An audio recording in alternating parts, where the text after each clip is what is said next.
part of the Press Play Podcast Network. Look up in the sky. It's a bird. It's a plane. This is Jason J. Lewis, the voice of Superman on Justice League Action. This is Mark Wade, writer of Superman Worldwide. You're listening to The Krypton Report.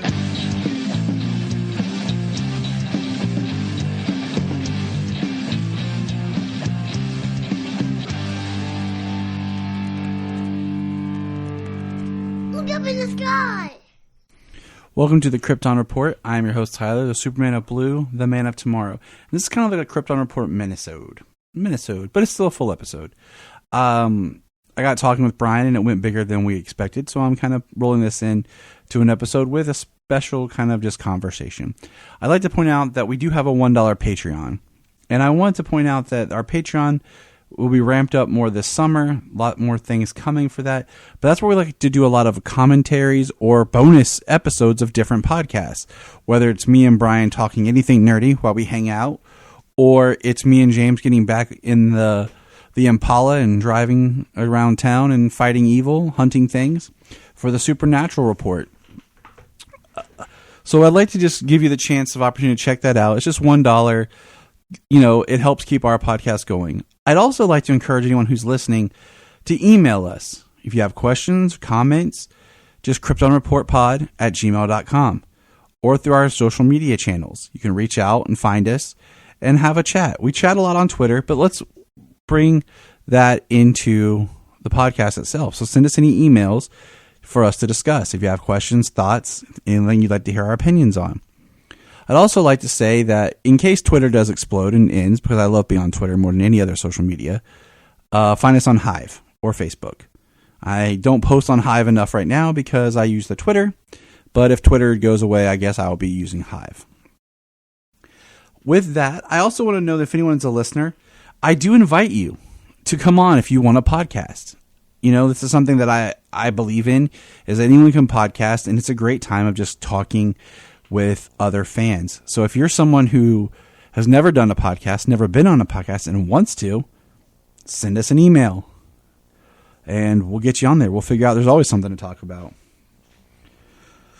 I love podcasting because I feel like podcasting is kind of a therapy in a sense. Like, there's been times where I've recorded things ahead of time so I didn't have to record anything, and it was weird because I feel like it's very relaxing and therapeutic for myself to have podcasting as a means to do something. So I wanted to bring that up for anybody. Like, talking is just, it's healing for me.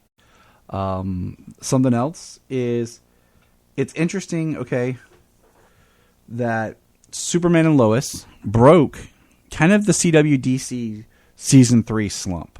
We always talked about Season 3's being rocky. Arrow's was atrocious. It's Season 3 and 4. Supergirl Season 3 was good, but I feel like Superman and Lois really elevated the Season 3. At this time, David Cornsweet is the first Superman to actually be cast that is significantly younger than me. If I remember right, Tyler is a year older or a year younger than me. So when he was cast, you know, when it's, oh my gosh, thinking about how long that's been since he was added, that's 2016 when he was added to the Superman fold. But David here is younger than me, shows that I'm getting old, and it's kind of an interesting thought. Lois, she's younger than I as well, but not as like a, she's in that bracket within 5 years, you know, so it's okay. So the other thing is, I started reviewing and discussing New Frontier, and that was kind of a podcast that was abandoned. But what I'm going to do is I'm going to start breaking it up, and this will be the first part of a New Frontier, Justice League New Frontier discussion that I'll break up, and it'll kind of be like my own little backups to other podcasts. So you'll start hearing these little discussion points for New Frontier probably about once a month, and it'll be my little chunks of backup. So without further ado, here's my conversation with Bryan, and then we'll keep going from there.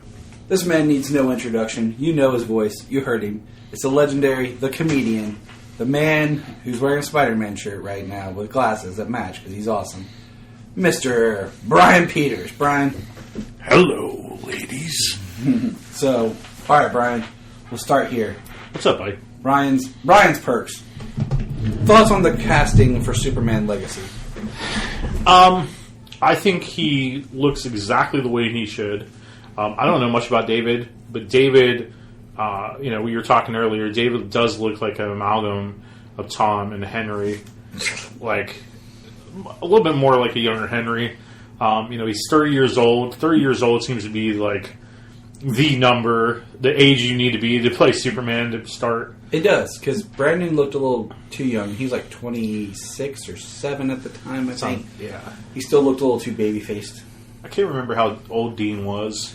I know Chris was in his early 30s. Something like that. Yeah. Now we have to look it up. Look it up while you talk. But David's unknown. Pretty much, yeah. That's what it needs to be. You need someone that understands Superman, and I've looked at some of his interviews. He thinks that Superman needs to be more optimistic and hopeful. I completely agree. I think he's going to do great. He's going to. The internet sucks, especially if you're a DC Comics fan. The internet is pretty much the worst thing in the world. So a lot of hate for the kid already. He's not a kid. I mean, he's 7 years old, younger than us. But I think he's going to do great. I think he understands, looking at the interviews, what Superman needs to be. I would really like to see. Superman as a father, somewhat in these newer Superman movies. I know we get that with Superman Lois, but if you're going to bring Damian in it, I would really love a Super Sons film, or like a little. I think it's a time where our heroes need to change and they need to be parents, and I think it's so important for me with David's casting that Superman brings hope again. I totally understand what Zack Snyder was going for. I absolutely understand. What would Superman be in the real world? How would people react? I totally understand that. But sometimes I don't need so much realism. I think we're done with the realism. That's the thing. It's yeah. And I feel like in a way, you need to watch Man of Steel in a vacuum, and not when you talk about his Superman, automatically throw in Justice League and BVS. Yeah. Because Man of Steel was not designed to launch a universe. It was to be a standalone Superman film, to do a trilogy, and basically copy the pattern of The Dark Knight. That's what it absolutely. was. It was the Dark Knight version of Superman. Absolutely. If you watch it as a self-contained film, honestly, my favorite quote of that whole film, the favorite part of the whole film is when John Kent goes to Clark and says, maybe you should, and he's like, should I let him die, Dad? He's like, maybe. Just seeing that, what can be revealed. But, all in all, everybody loves Christopher Reeve. Everybody always ranks Christopher Reeve the highest. And the reason they do that is because Chris just brought so much hope and lightheartedness to the role. I think lightheartedness is a key, and I think you can do it. He needs to stand out and be something different. Because I think if you do it right, the world needs to feel a little darker. But he's the light that takes that darkness. You know what I'm saying? We talked about that before. Yeah. You know what I'm saying? Instead of, if the world's too he needs. I just think if you did a Superman origin film, which this is not, you start off where Metropolis looks darker and everyone walks with their heads down, and it just feels. What comic was that? What was that? What comic was that where Clark was saying, where Clark or Lois was saying that everybody was looking with their heads down until Superman arrived? I don't know. I know I've read that. Yeah, you have, because it's either. Is it all seasons? It's either all seasons or I think it is Earth 1 or Birthright. Or it's something like that in all of them. Because I know it was in when I was doing that whole thing with origins and Yeah, I'm with you on this. Because I feel like that's something about looking up and looking for a better tomorrow and everything, and just that I think the character needs to hit on. He kind of needs to stand out as like, are you for real? Like, not that he's anything that's not like just the goodness inside of him, because it's okay to reflect the world. Mm-hmm. So I mean, and that's why like I'm not against what they did with Man of Steel. But we're past. We Man of Steel came out in 2013, 10 years ago. Yeah, it was supposed to come out in 2012, but they pushed it back. So the year after The Dark Knight Rises, it comes out. And it's still in that vein. But if you look, 2012 we had the Avengers, and Marvel was changing things. It was bringing things to a different, like you're watching a superhero thing, yeah?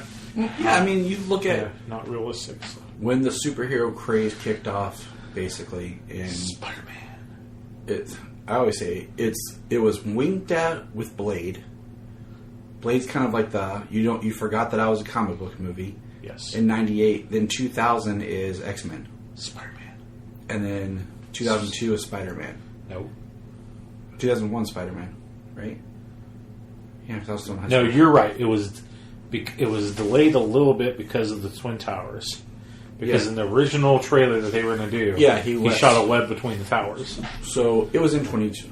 Yeah, it was so in it was 02. 2002. Yeah, you are correct. I apologize. No, you're fine. I was trying to remember because I was working on that. So X-Men, yes. So X-Men's 2000. Absolutely. Yeah. 02 is Spider-Man. 03 is X-Men 2. 04 is Spider-Man 2. Then 05 was Batman Begins. Yeah. 06 is Superman Returns, and 07 X-Men Constantine. 3. Well, it was Superman Returns and X-Men 3. Spider-Man 3. Spider-Man 3 2007. Oh, my bad. So that's the next year. Constantine was 04, I think. Yeah, Constantine's somewhere in there. Yeah, Constantine's 04. And that's when it was 2008 you had Iron Man and Hulk. Well, hold on, we're getting there. 2003 was the original Hulk. Yeah, 2003 is Hulk. Just Hulk. Yeah. Let's see. And then we get, was it 2007? We got Ghost Rider. I want to say 2006 or 7. I want to say it's 07. We got Ghost Rider. And then, I'm trying to do everything up to the MCU. Daredevil was 02 or 03. 03. Elektra was like 04 or 05 and it bombed. And 07 was Fantastic Four 2, and I think 04 was the first Fantastic Four. So... Oops. So anyway, yeah. And then 08 is when... So you had... So in 2000, in 98 you had Blade. Mm-hmm. The only movie that Marvel did before Blade was Howard the Duck in 86. Yeah, we don't talk about Howard the Duck. So then you had 98, you had Blade. I would say really Blade kind of started it. So I'm saying Blade's the wink to it, because everyone forgot that was a comic book movie. It was rated R, but X-Men was the mass appeal. So Blade's like the grandfather. X-Men. So Blade 2 is also 2000. 2002 you had Spider-Man and Daredevil. 2003 you had X-Men 2, Hulk, and Punisher. 2004 you had Spider-Man 2, Blade Trinity.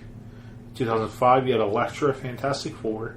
2006 you had X-Men Last Stand, Ghost Rider, Spider-Man 3. 2007 you had Fantastic Four, Rise of the Silver Surfer. That was the end of it. And then 2008 MCU starts Iron Man. Spider-Man 3 came out in 07. 07, yes. Sorry, Ghost Rider was 07, Spider-Man 3, and Fantastic Four. If you are like Tyler and James and can't get enough Super I Talk, was reading that wrong. check And out then these on the other DC side, podcasts. Oh, that's easy. Digging for It's just Kryptonite, Constantine's, Supergirl Radio, what is it, like The Last 04, Sons of Krypton, The and, Superboy Legacy Batman Podcast, Begins is All-Star 05. Superfans, DC side Superman the Steel, Animated that really started it Podcast, off. The 97. Aspiring So, Kryptonians, 97 was the Always Super- Hold On to Superman movies Smallville, died. The Geek of Steel, and That's why. Truth, That's what I'm saying. Justice, 97 and ruined Hope. superhero movies because you had Steel, Batman and Robin, and then Spawn, and they all tanked. And that's why in '98 Blade slips through as like the comic book movie that nobody knew. You're right. And then '99 was like I don't think there was anything. '99 was The Matrix and Star Wars. Yes. 2004 started the comic book craze with Catwoman. And then 2005, you had Constantine, Batman Begins. 2006, Superman Returns. 2008, $1 a month. The Dark You Knight. get extra special The Dark Knight. content that you don't 2009, get Watchmen. on the main 2010, show. an amazing, Movie commentaries and whatever amazing. else comes out of our Joe mouths. Hex. So check 2011, Green Lantern. 2012, Dark Knight Rises. 2013, the start of the Snyderverse with Man of Steel. So there we have it.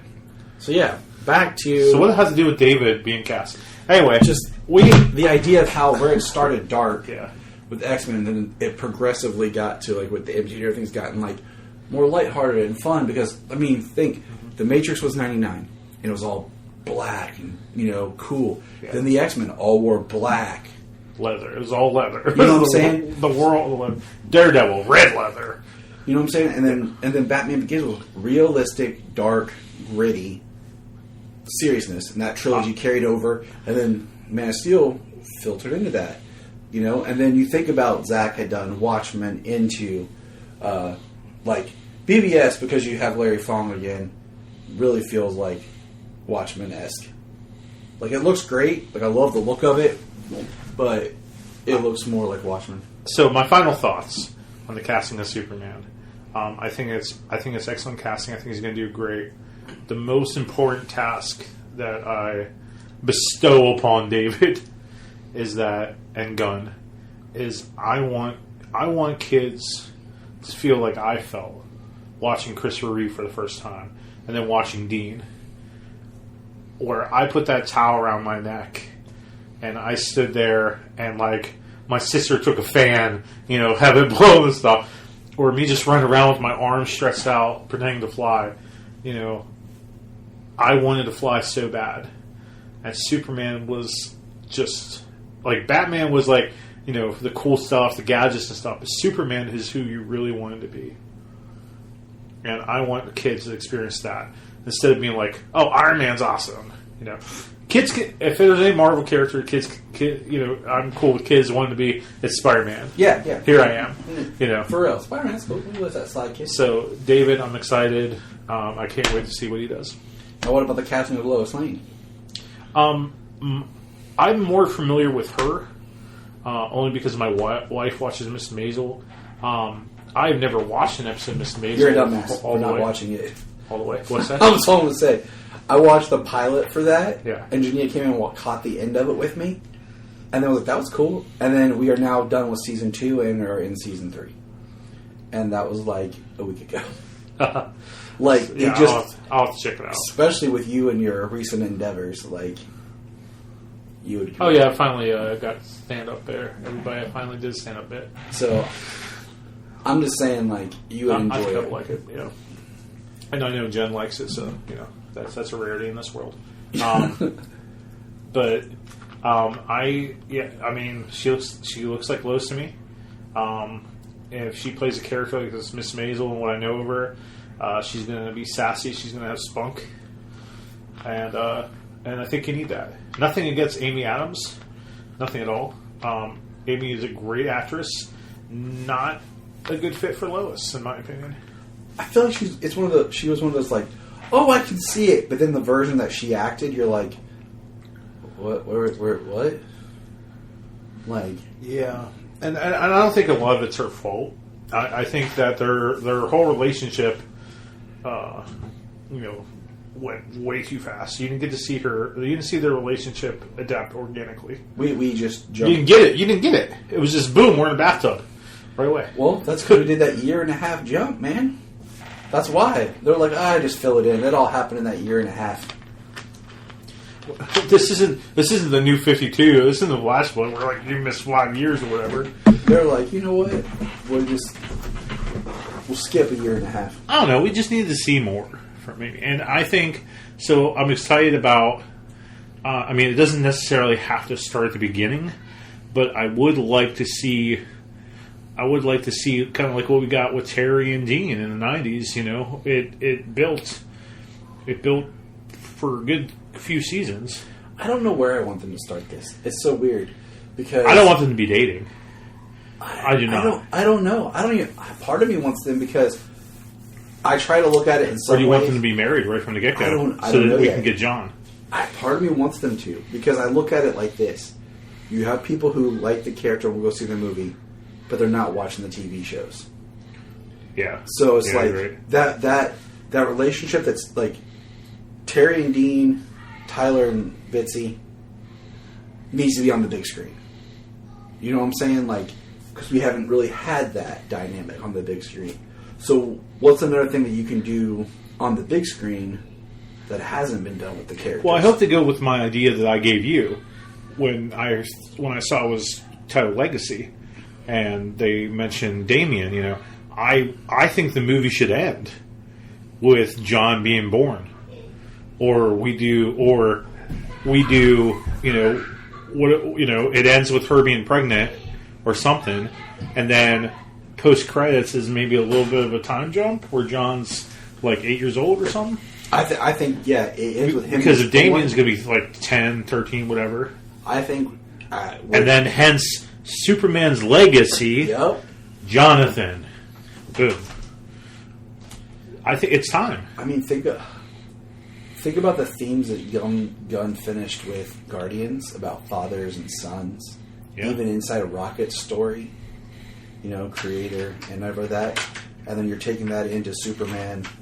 Like, I think it is time because, like I said, what's something that can be different on the big screen? It would be that. You know, you end it with John being born. Yeah. Then you do a post-credit scene of, like you said, an 8-year-old boy standing next to his dad. He's like, "Are you ready?" He's like, "Ready," and they both like take off. It'd be fantastic. You know what I'm saying? I would love it. Like, I would absolutely love that. Like, I can't even... Oh, my gosh. I would Yeah. poop my pants. And Superman Legacy, Okay. you know?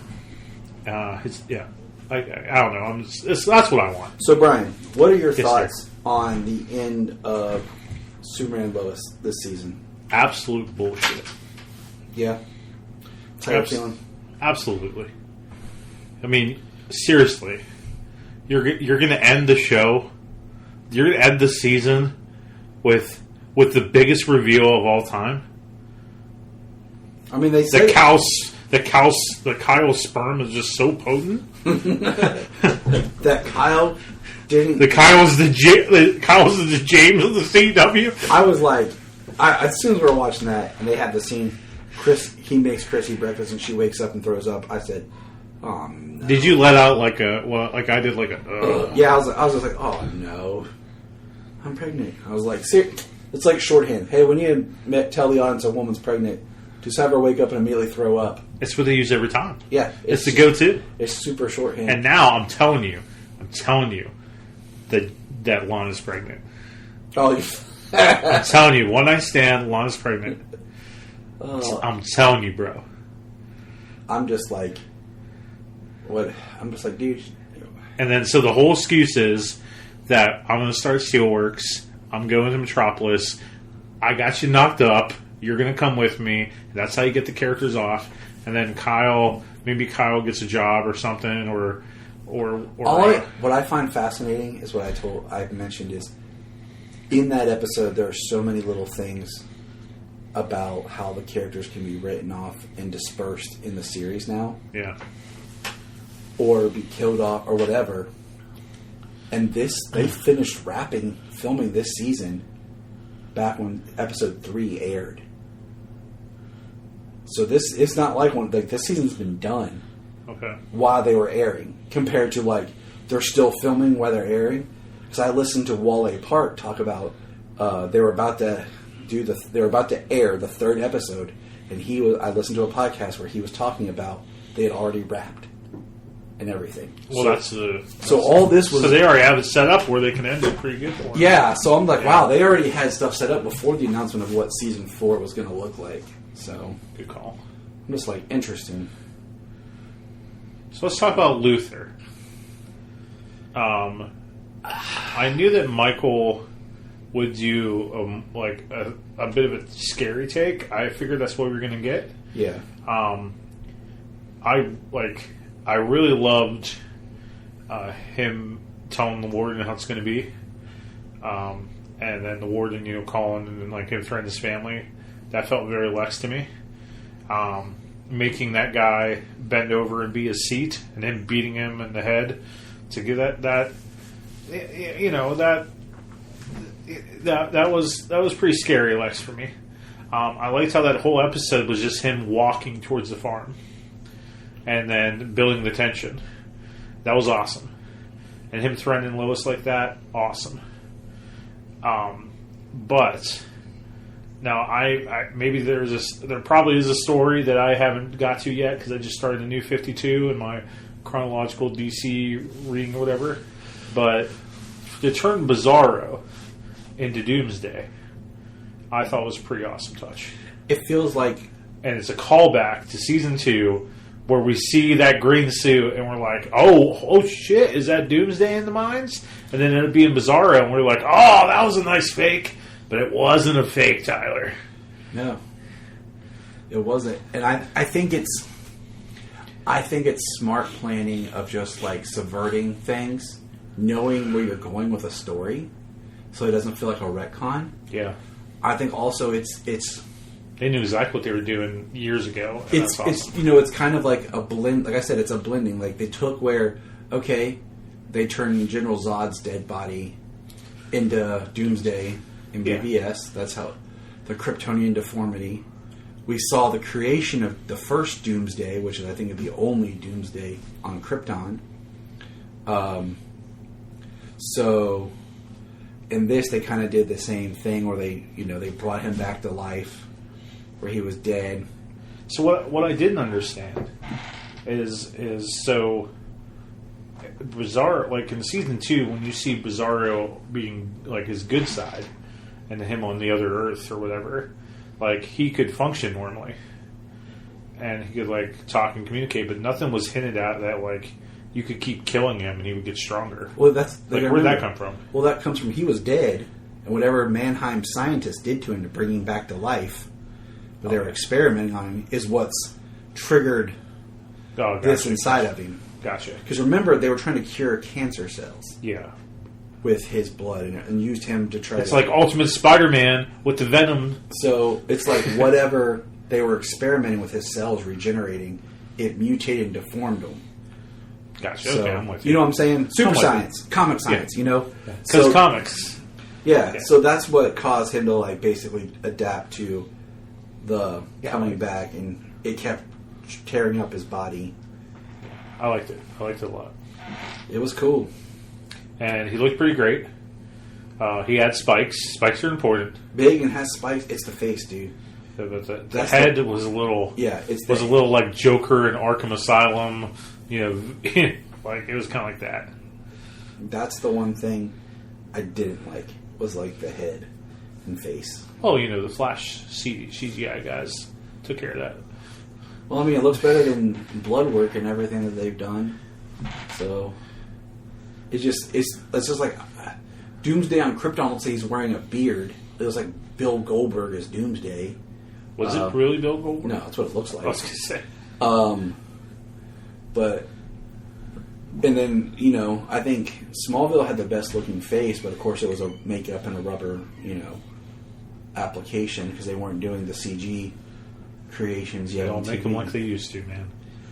And then BVS's face just never did it for me because there's no spikes. He didn't start growing the spikes until like right at the end, and I'm like, he just looked like a big troll-looking, hulking monster. The spikes make it, man. The bone coming out, and like that's part of what makes Doomsday. Yeah. So not looking like some Lord of the Rings, Yeah. project there. But the way it ended, man. So with Doomsday ripping those spikes off and like, come at me, bro. Like it was awesome. Like that last sequence was awesome. I was a little upset that like the last sequence was he was flying to him, wasn't him like shooting heat vision out at him, like as he's flying towards you. You know what I'm saying? That's fair. that was killing. I was like, because Judea asked me, hasn't he already fought? And she's like, no, he hasn't fought Doomsday. Well, pre-crisis he did. Well, on the other Earth he did. Okay, yeah. So I'm saying this is a different Earth. Yeah. So on the other Earth, he had fought Doomsday because they even make a reference of it. Yeah, we don't know what happened. We just know he fought. But on this Earth, he hasn't. That's correct. So I was like, yeah. All right. Here's what I would do. I would do one of two things, because you got to change it up.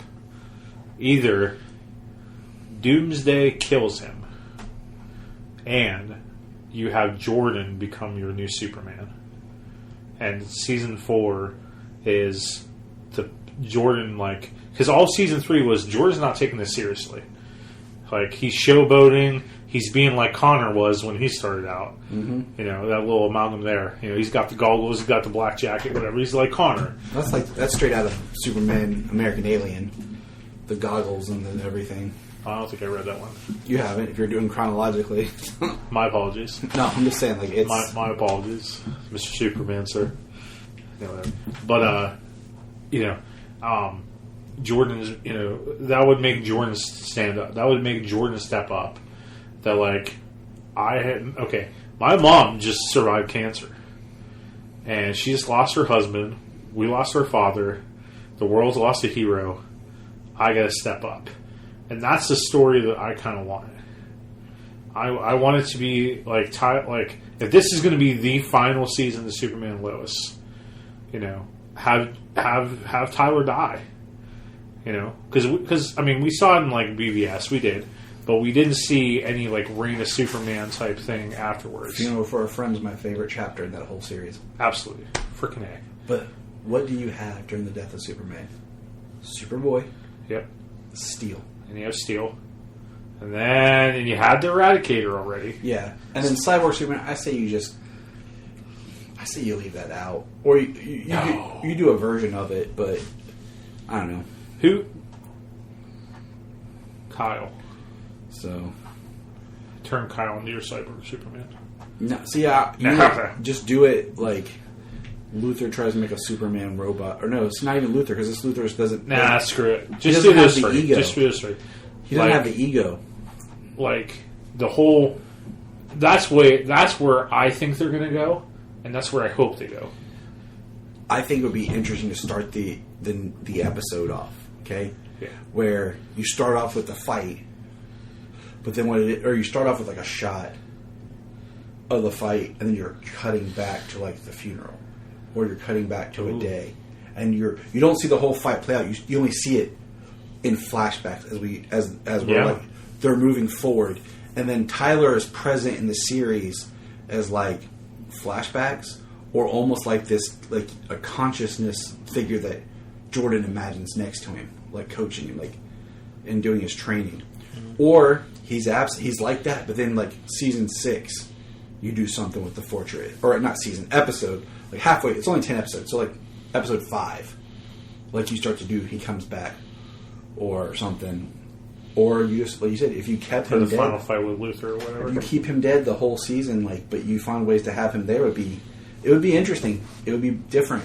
The only other thing I think you could do, I hope they go with Plan A. That's the way I would do it. The only other thing is, Jordan goes up there to help him, and Jordan dies. That'd be tough. It would be, and then the whole thing is like, and then it kind of goes with the theme of what, because Tyler's Clark. This whole thing is, there are this whole story arc, if you will, is there certain things that even I can't deal with as Superman. Yeah. There's certain things I can't prevent. I can't stop. I couldn't stop my wife from having cancer. I couldn't save, people going evil or whatever. I couldn't save, that's the whole thing, like his whole theme, is that there's certain things that even I can't do. So if he loses his son, his super-powered son, whatever, then it would be very dark, but it would be, I don't know, it would be crazy. Let me ask you this. I thought about that. I told Jania. Yeah. this Doomsday is built from Bizarro. Yeah. Technically, the Bizarro body gets weaker near the sun. And they're in space. Yes. So he could throw him in the sun. Yes. And it would eradicate his body. He wouldn't be able to come back from that. I don't think so. See, what I find interesting about the new Doomsday, and I say new as in like, where they've used like more of a Kryptonian body for him, because in the comics Doomsday didn't fly or anything like that. But now, like with being from Bizarro and being from Zod, like Doomsday started. Well, he didn't even really fly with Zod, but this one, like he kind of flies. You know, I always joke like take him up into space and just throw his ass in space. Oh, people have been saying that since the day That's they what I killed him. Like, why did he take him into space, throw him in the sun? And then I said to Jania when he was flying to space, I was like, what we're missing is the scene where they look at Jordan and go, Jordan, go to the fortress and get the Phantom Zone projector. You know? And just send him to the Phantom Zone. But I was sitting there thinking, like, it's from Bizarro. And Bizarro can't stand and gets depowered over time through our yellow sun. So, throwing Doomsday into the sun, I think is how they'll destroy Doomsday. Doesn't mean that Superman won't die. Because I think it'll be something where he gets stabbed or beat or whatever.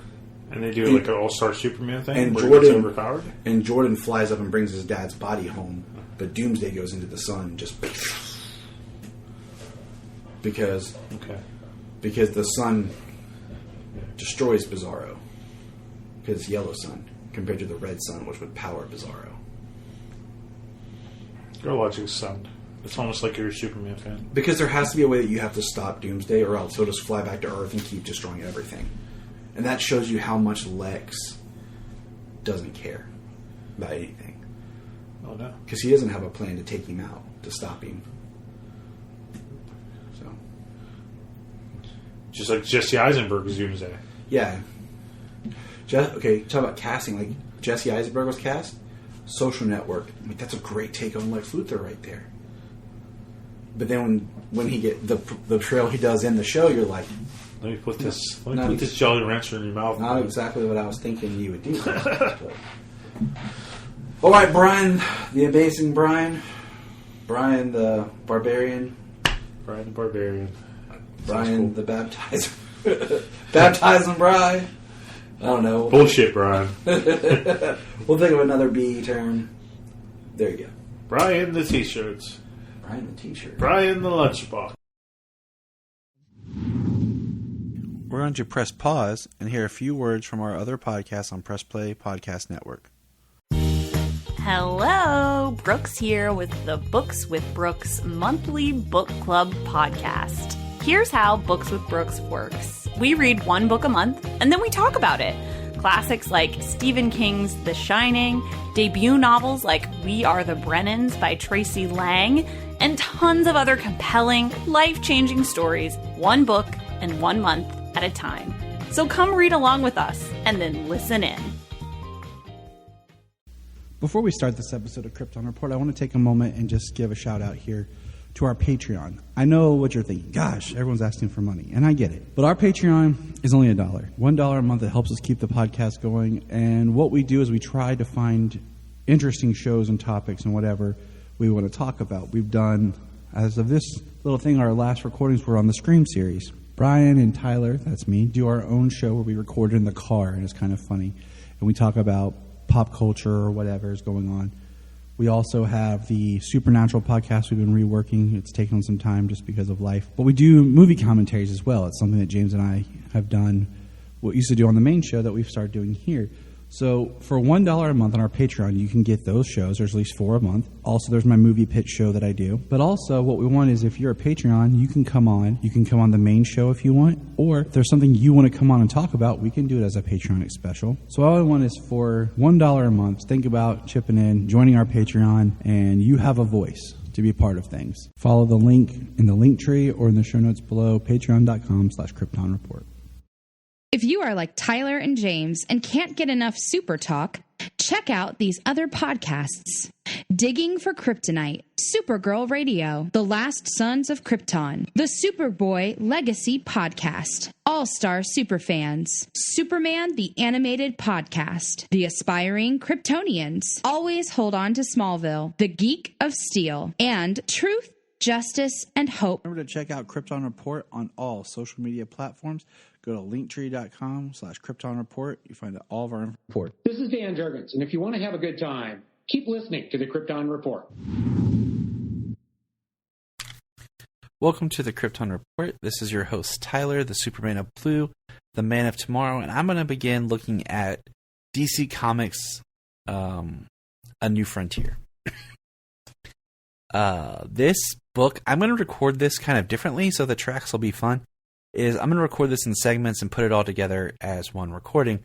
As I deconstruct and go through this book, this is a large volume.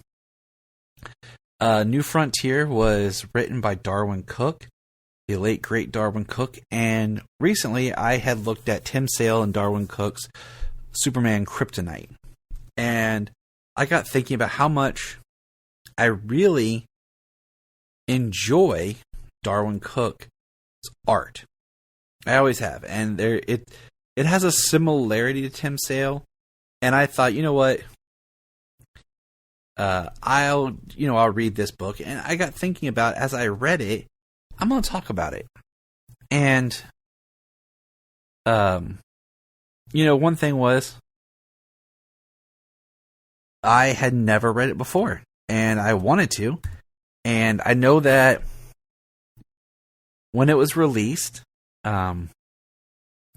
it's been released in individual issues, then public in trade, and then recently it's been re-released and branded as one giant graphic novel in the DC Black Label books.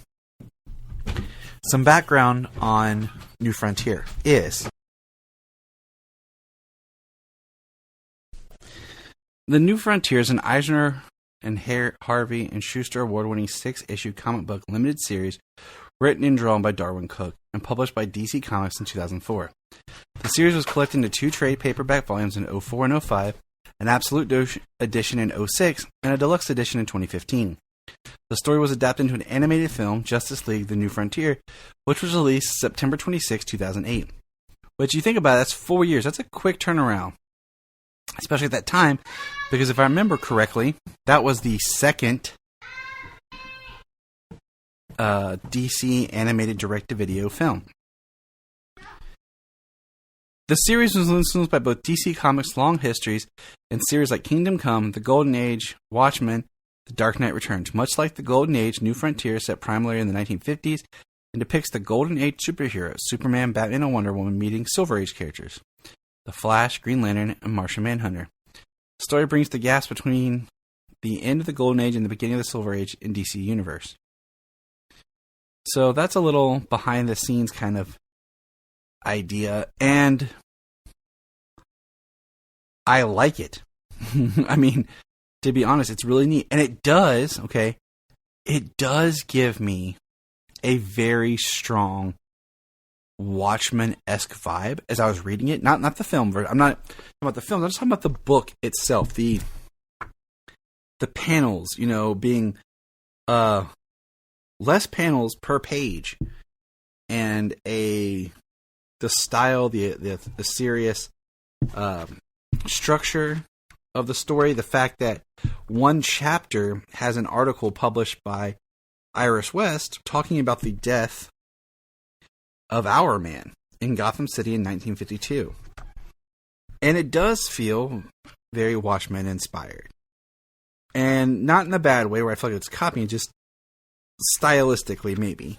But it's been a great read. As I said, I'm going to read the book and then little by little and record and add to this recording, because I feel like if I just read the book straight and then I tried to turn around and record and talk to you, it might not flow so well. So I'm trying. This is a hefty book. So I'm going to try and do my best, okay?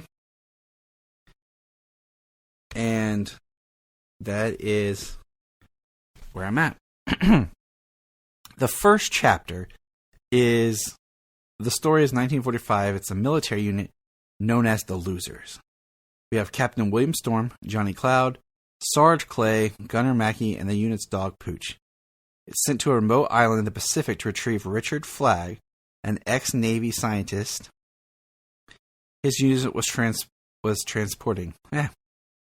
His unit was transporting an ex-Navy scientist. Can't even read my notes. As the Losers are approaching the island, their boat is capsized by a mysterious tidal wave, and they encounter an enormous Tyrannosaurus Rex. The T-Rex is heavily injured and it survives the heavy bombardment.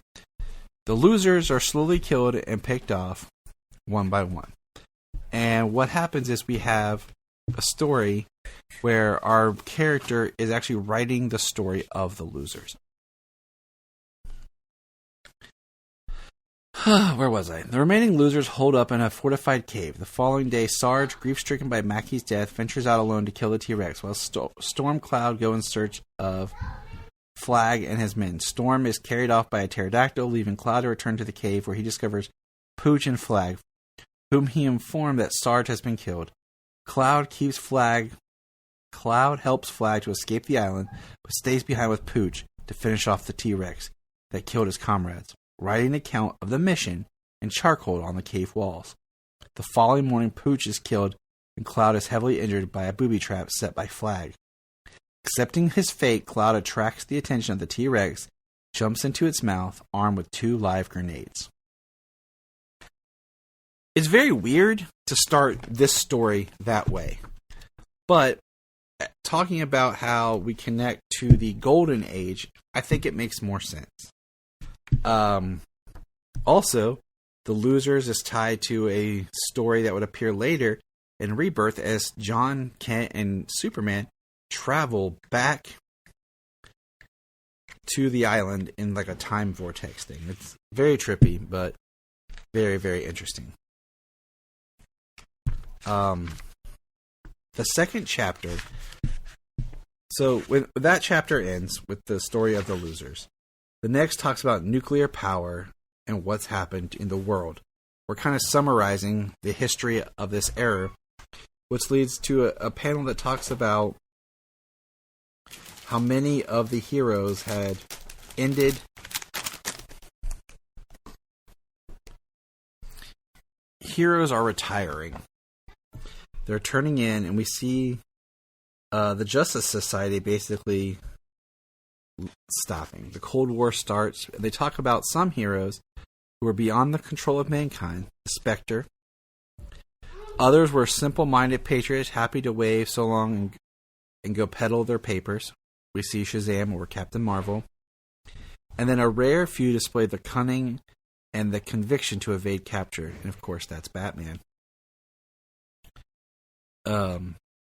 Ironically, in places like French Indonesia, U.S. foreign policy has been covertly enforced by an immortal and an alien. We see Wonder Woman and Superman. Nuclear weapons ruled out large-scale conflict, and the superpowers sought a fresh arena in which to wage their ideological battle. So then we see Edwards Air Force Base, spring of 48, and a little boy moving along. The little boy sneaks off and goes to a bar where all these pilots hang out. We have the little boy who's there to meet Chuck Yeager. Chuck Yeager comes out and asks the boy about his jacket, and the boy recounts that his daddy flew with Yeager, and he tells him a story of his daddy, and Yeager confirms the story. He says, "He was a damn fine pilot, son. You and your mom, she mighty proud. Now, what can I help you with?" And the little boy pulls out a model of the plane that Yeager flew, that he himself made, and he says, "Just please make it out to Hal Jordan." And then we see Gotham City, 1952, and we see a man jumping between buildings, and it's Chapter 2, State of the Union. That man jumping between buildings is Our Man. Our Man falls to his death, and we have a story by Iris West as Washington declares war on the Mystery Men.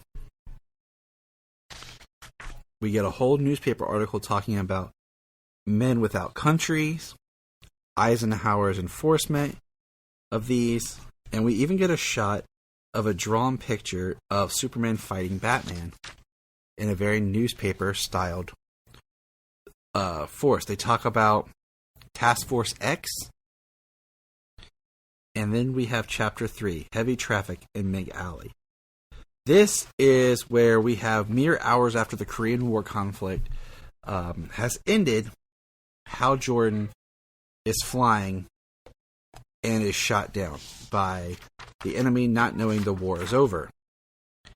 He is injured. He parachutes. His friend does a stunt, abandoning his ship, his aircraft, and going to free Hal and pulling Hal's parachute. Hal's parachute would not let free. It is given to us in like a briefing situation where the other pilot is basically being questioned on what happened. We then met correspondent Lois Lane and Jimmy Olsen. And as they are leaving, Lois talks about the feminine mystique and how she can get what she wants. And as they are leaving on a helicopter, we are intercut with Jordan landing, and he lands right in front of a Korean soldier. And Lois's helicopter is instructed to go pick up Hal Jordan. Basically, the crash pilot. Hal then gets into hand-to-hand combat with this soldier and has to end up killing this soldier with his pistol blank in the head moments after the war is over, because it hasn't been communicated yet that to everyone the war is over. Hal gets into the helicopter and Hal is just stating over and over to himself and to Lois and Jimmy, it's over. It's over. No more. It's over. Chapter 4, Gods and Monsters.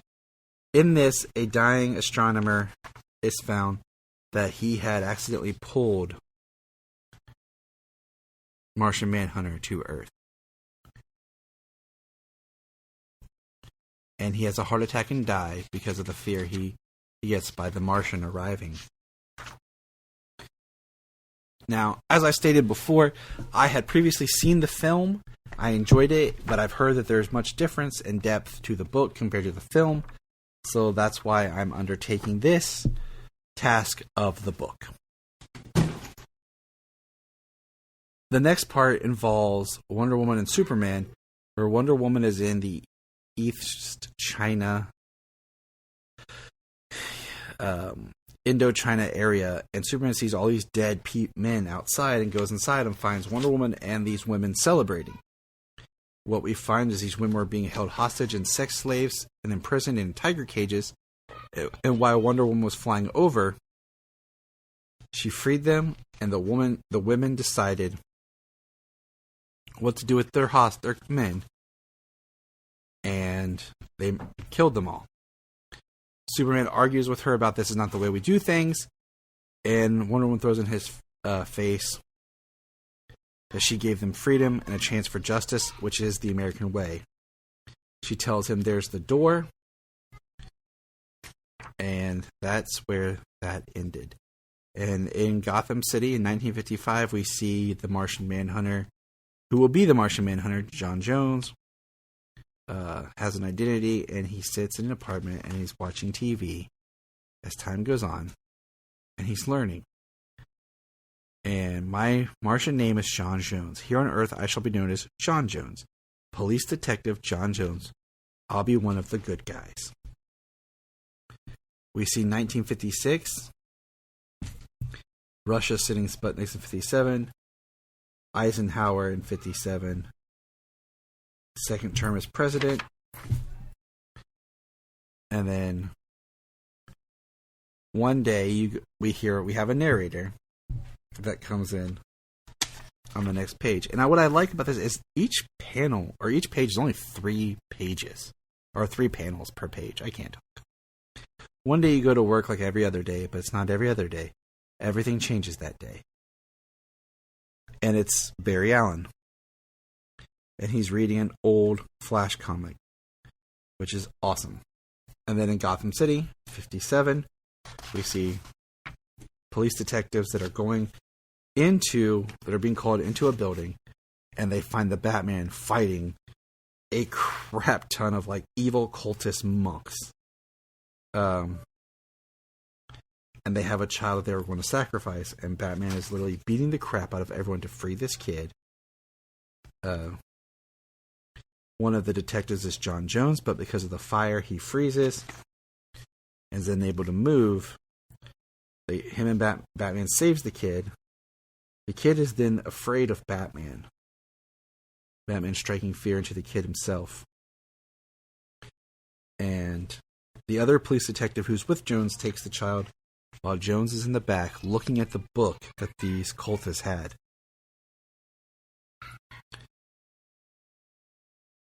And the cultist says, without the center, there is no holding. You swine, you will be judged. And that ends chapter 4. And that's where I'll pause for a moment. Look up in the sky.